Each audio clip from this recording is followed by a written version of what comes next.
Do you have a mannequin that at some point has had its fingers broken and no matter what you do, you cannot seem to permanently glue them back on? I'm going to show you a technique that's going to allow you to bond those fingers on permanently and you're never going to have to worry about that again.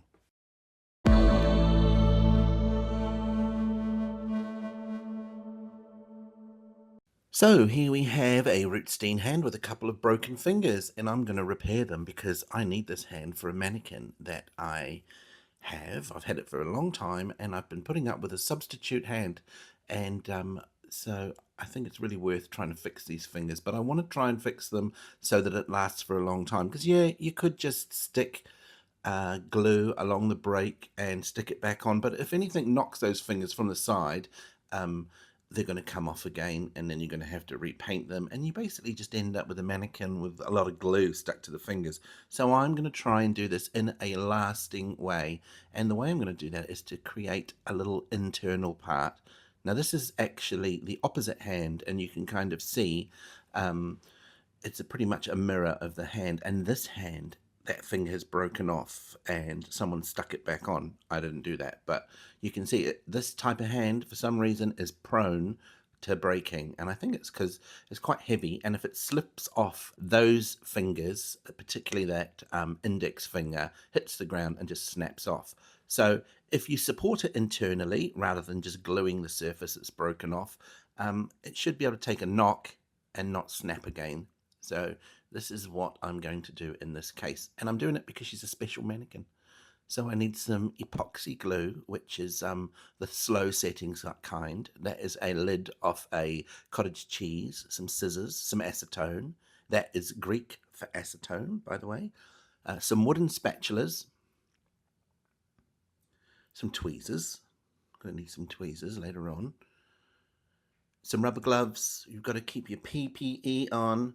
And a mask, because we're going to be sanding this epoxy later on, and some epoxy putty, and some sandpaper, and a silicone swimming cap. Now, it doesn't have to be a swimming cap, but just some silicone, a sheet of silicone is helpful.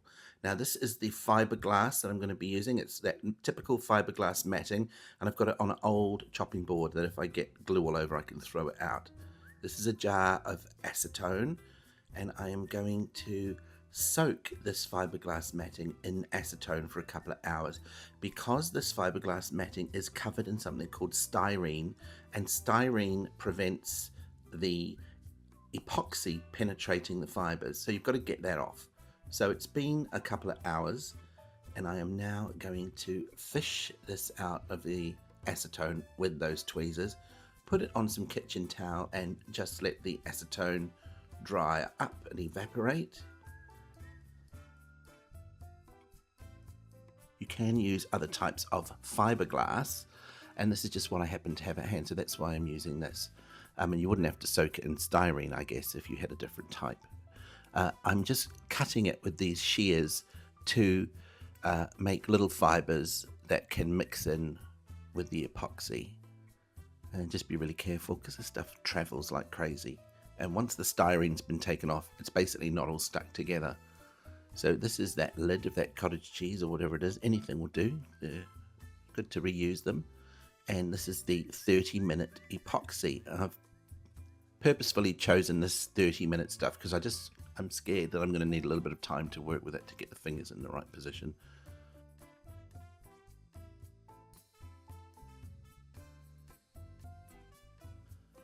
So I'm taking that chopped up fiberglass and mixing it into the epoxy, mixing it with a wooden spatula, and I probably could have mixed the epoxy, the two parts together first before adding this, but I just thought I'm going to mix the hell out of it anyway, so it's all going to come out in the wash.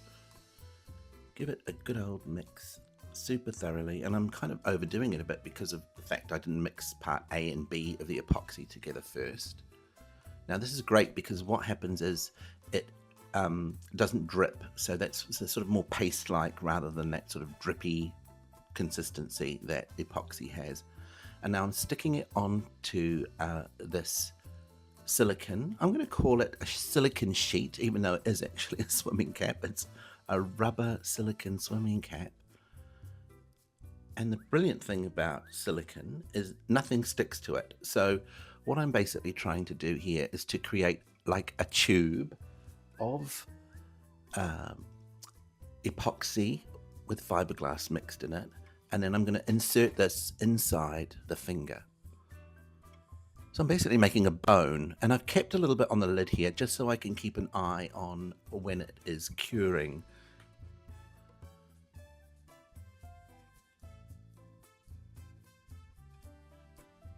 And a bit of time's gone by, and you can see that started to stiffen up now. So what I'm going to try and do is fold this over and basically just roll it out.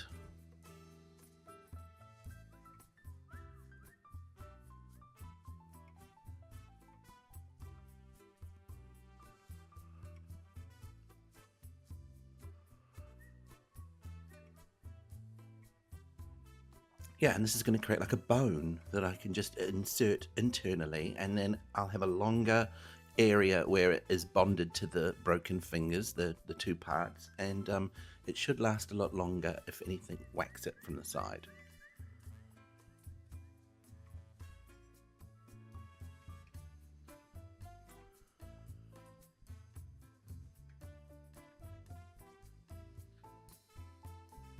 And put some wet gloves on, because the water on the gloves will stop the epoxy sticking to the rubber, was nitrile, whatever that is, but stop it sticking to the gloves.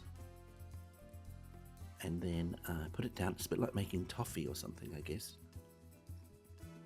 And it's just about to become hard, and I'm just snipping it into some little pieces. And I've purposefully tried to make sure there are different thicknesses, because I'm not sure what thickness I'm going to need for the fingers. I know one finger is slightly thinner than the other, so I've got a couple of choices here, and I'm just smoothing the ends off, trying to get rid of that, you know, that little pinch when you cut something, you get that flattened end.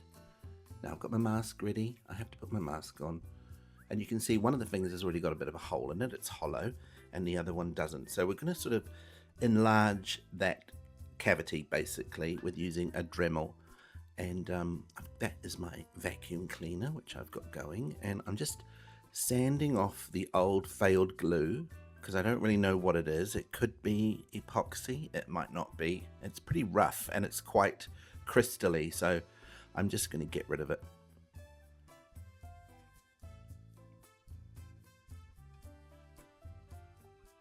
And when I bought this mannequin, it came with this hand. If you've watched my Shure repair video, which was the last video that I put on here, this is the hand that came with it.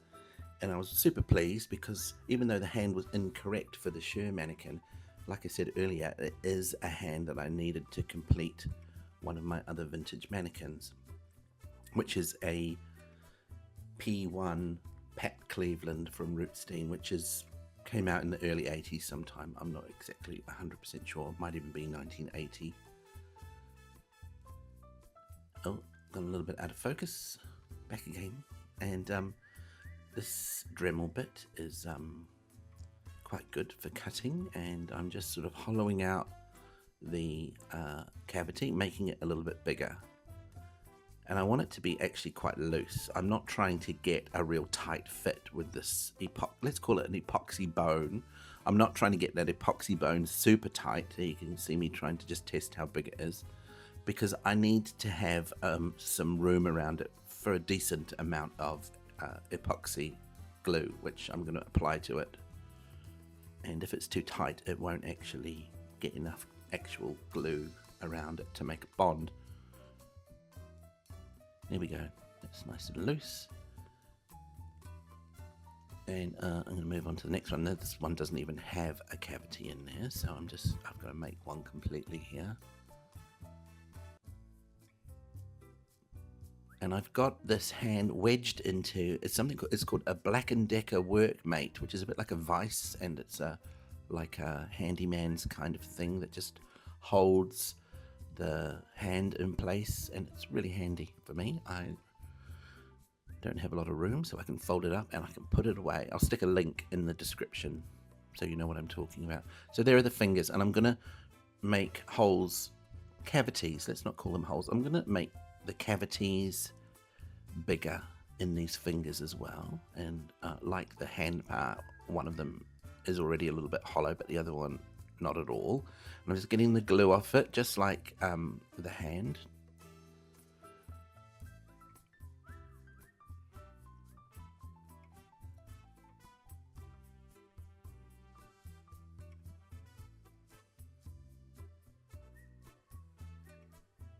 And I have the vacuum cleaner out of shot, which I'm just trying to suck up all of this dust, and I have got a mask on. Make sure you wear a mask when you are drilling anything like epoxy or polyester. I think these hands are actually plastic rather than an epoxy, rather than a polyester resin, which is what the rest of the mannequins are made out of, polyester resin and fiberglass. So that's why I'm using epoxy rather than polyester resin, because it sticks better to plastic.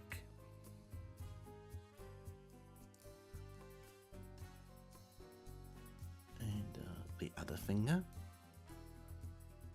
I mean, I guess, do I really need to show you this? Anyway, you know, I'm going to show you the whole thing sped up because obviously it'd be quite mundane for you to watch this in actual time.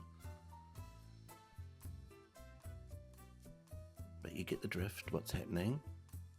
There you go. So that is the bone, the epoxy bone. I like saying that. Looks a bit like a bone too. Wedged into that hole. And I just wanted to make sure that it's nice and straight and is running the same sort of level. What do we call it? Running at the same angle as the that part of the knuckle, that the finger is slightly bent, but you don't want to create another knuckle. There we go, and see there's a bit loose around it. So this is the epoxy. This is that 30-minute setting epoxy that the bones are actually made out of. It just doesn't have any fiberglass in it. I'm just dropping it into the cavity with a toothpick. And they're wedged into that Black & Decker workmate. It's a very masculine sounding thing for me to have. It's very funny. But yeah, you know, power tools and all that kind of stuff. And yeah, I'm just gonna plop them in there, and now I know that they work angle wise, that they sit in there nice and straight in the same running in the same direction as the finger. And there you go. That's actually the hand. That's another hand. I actually have two Pat Cleveland mannequins, and that is what this hand is supposed to look like. So I'm quite lucky. I actually have a example of the angles that I've got to try and recreate with these fingers. And it's quite interesting the way those two fingers in the middle actually sort of cross over each other a little bit. So this part I'm actually going to stick one finger on, and then I'm going to do the other one, because I have to try and fill in the crack of that's going to be left around the outside, and it's going to be much easier to do the area between the two fingers without having both fingers on at the same time. So here we go with more epoxy on that lid. Just pick the other stuff off, so that's why it looks a bit grimy, but it's actually just the same lid. And I'm going to put some of that ground up fiberglass in there. I only need a little bit this time, so I'm just mixing up a little fresh batch.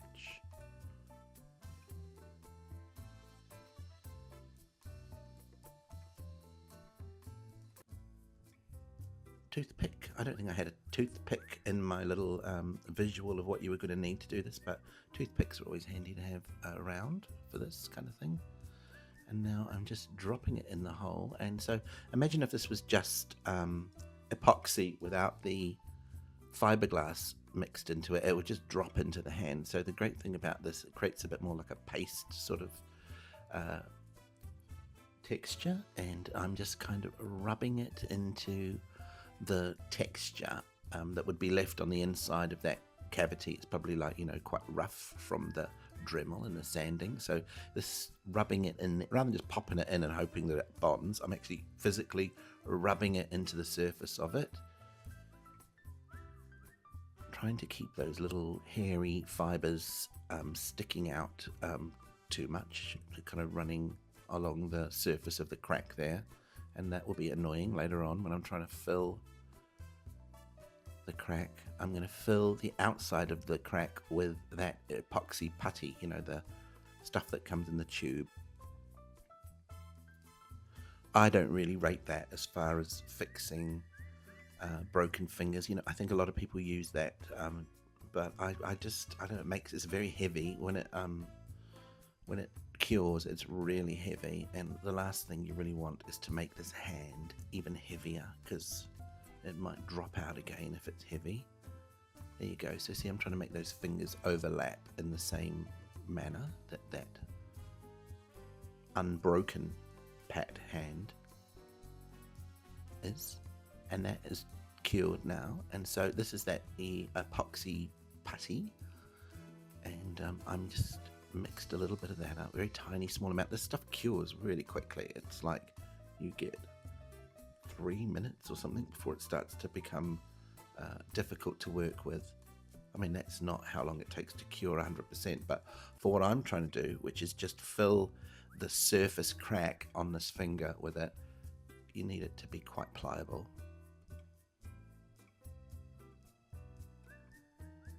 And I've had a few people ask me about how to do little fixes like this, so I'm going to build up a playlist about just these things that are always broken on vintage mannequins, and they may not be the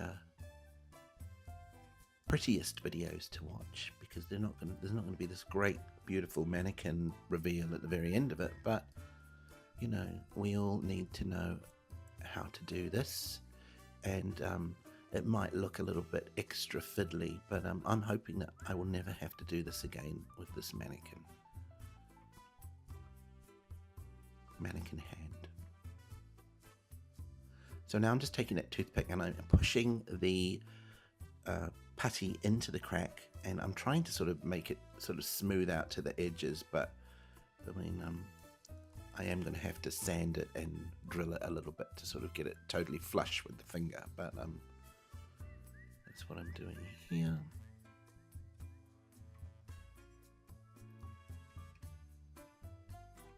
See, I'm sort of scraping it there. I'm really concerned about where those two fingers are meeting. That's kind of my main focal point now, because sanding that later on is going to be really super difficult. You're only going to be able to get a piece of sandpaper in between the two fingers and pull it back and forth in either direction. You're definitely not going to be able to get circular movements like they say. You know, use sandpaper in a circular movement. No way in between those two fingers. So I'm just trying to make sure that I'm minimizing how much of a mess I'm making with this putty.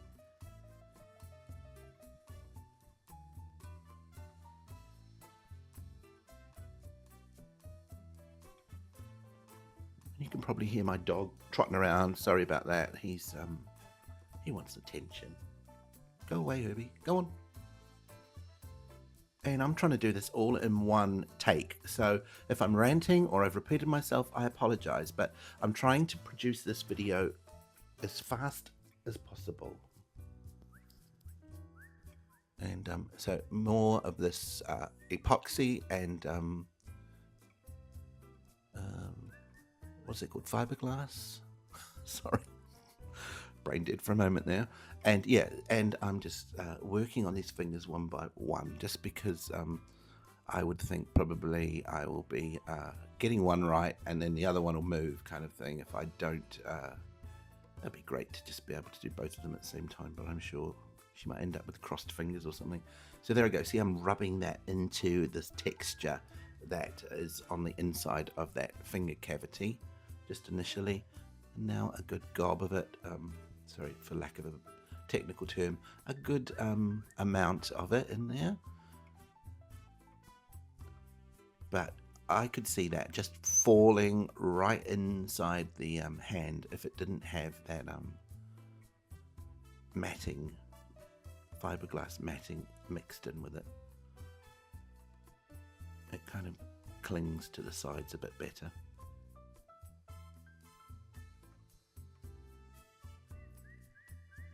And I'm putting a good amount on the epoxy bone as well.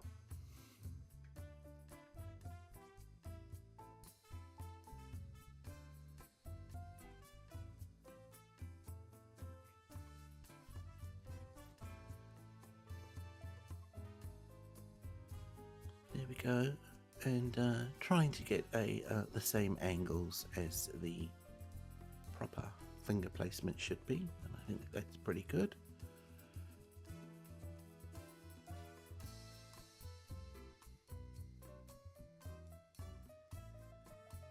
Little adjustment, and that's why I like to keep a little bit of whatever I've applied glue-wise. I always keep a little bit extra, just so I can kind of keep an eye on it, and then I know how close it's getting to being 100% set. And also, it's nice to know that it is 100% set when it is set. You know what I mean? Like that it's cured. So now you can be a little bit rougher with it. So here I'm just sort of smearing it on. There's not much of a crack here. There's a little bit of a discrepancy in the surface. So I obviously haven't got it 100% exactly the same, unfortunately. And there is a little bit of a divot in the back there, and that's because I actually had to remove quite a lot of built up glue and gunk, and I might have overdone it a little bit, but I'd rather make sure that the surfaces are actually making contact with new material, not old glue mixed in there and other bits of debris and junk. Better to just get rid of it. So here I'm just trying to get this putty as smooth as possible, because when it comes to sanding it, it's going to be really, really difficult. So that's all that's going on here. And I guess the smoother I get this putty, the less sanding it's going to be required. And definitely working at getting between those fingers as smooth as possible is going to help as well. Now, if you found this video interesting, or you've just stumbled across it by accident, if you could leave a comment and let me know, that would be great. The algorithm for YouTube really appreciates people interacting, so if you could interact, that would be wonderful for my channel. I'm trying to get people interested in mannequins, realistic mannequins, vintage mannequins again. They're not exactly fashionable in the stores anymore, and I'm hoping that people will stumble across this channel and they will find it interesting. I do a lot of YouTube watching myself, and I watch vintage poster restorations, and I watch makeup tutorials, and I probably got no intention of ever restoring a poster or doing anyone's makeup, but I just like to watch them, and I am hoping that there are people out there that are going to stumble across a strange man resurrecting a vintage mannequin, and they're going to find it interesting as well. Now here I'm just using the Dremel at a very low speed, and I'm basically just trying to use it like a sander, really, just at this bit at the, what do you call this, on the inside of the finger there. Really difficult to get sandpaper into, and also very difficult to film, so I'm sorry about the crappy quality of this filming, but I'm learning. It's a learning curve. Now here is the sandpaper, and you can see I can't really make circular movements at all. You can only go back and forth and across, so it's a little bit tricky.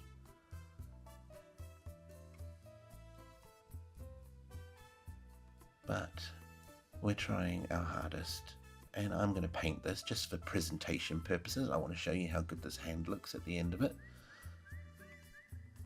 And if you want to know about how I match the color of my mannequin's paint, watch one of my other videos if you haven't done so, because I go into color matching. I do a little bit in the sheer, what do I call that video? The sheer restoration video, let's call it that. And then I also have a 90s mannequin rescue, and I go into color matching in that one as well. Now this is just a bit of acetone. I'm just wiping it with acetone just to get the debris off, and it also smooths out the epoxy a little bit as well, actually, I find. And you look how much cleaner her hand is. so I better clean it. So this is some dishwashing liquid and a scourer, obviously, and I'm just going to clean the hand before I have to match the colour of the paint. Yeah, so I just used the rules that I mentioned in my other videos. So if you're curious about that, watch one of my other videos. I want to thank you for watching this video, and I have more videos coming up, so please maybe subscribe if you haven't already. Thanks a lot.